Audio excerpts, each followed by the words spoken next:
story that we have in the Standard and the Nation. Trump kicks Tillerson out day after bilateral talks in Nairobi. That's what we have on the Standard. If we look at the Nation, we also have the same story.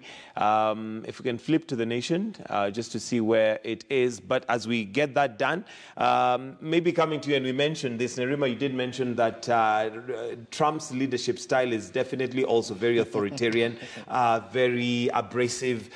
He makes decisions on the spot, and we're talking about this off air, but we remember also Moy used to do the same thing, and those days the Twitter that was used was radio. But now we have, yes, on 1 p.m. news, you'd just find you're fired. But there you have it. Rex Tillerson on state trip, yes, but reads Twitter and he is fired. He's fired.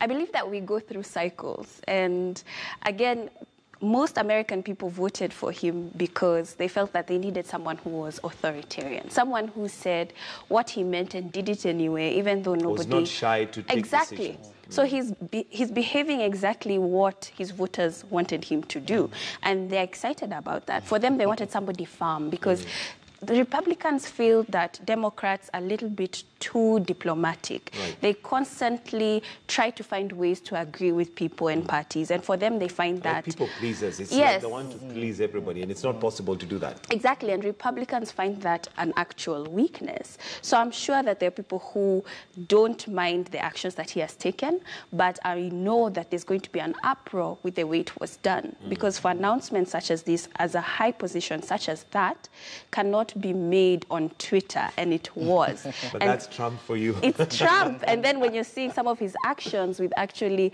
having negotiations with North Korea, and he's just completely on the flip side of what an American president would normally handle diplomatic situations. Right. Bernard? Tillerson has had problems with the Trump for some time now, and they have been, you know, in that relationship just because maybe they are both the Republicans.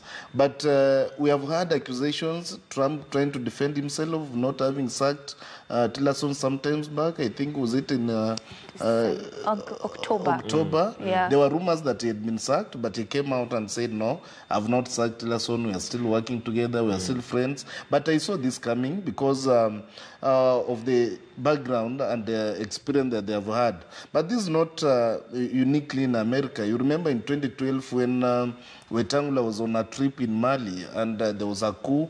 Then he was stranded there for some days, and coming back, in fact, he was sacked as the Minister of Foreign Affairs when he was out on a trip. He was still out on a trip. Coming back, he was given the trade docket, and I think that's when now they started having problems with the Kibaki, having defended him during the negotiations for Grand Coalition. You know, he was part of the panel. Now he's sacked without even consultations. But I think for the American system that is supposed to show, you know, maturity in terms of democracy, we hoped that maybe Trump would have discussed with Tillerson and talked and said, okay, we are going to have this issue handled in this manner.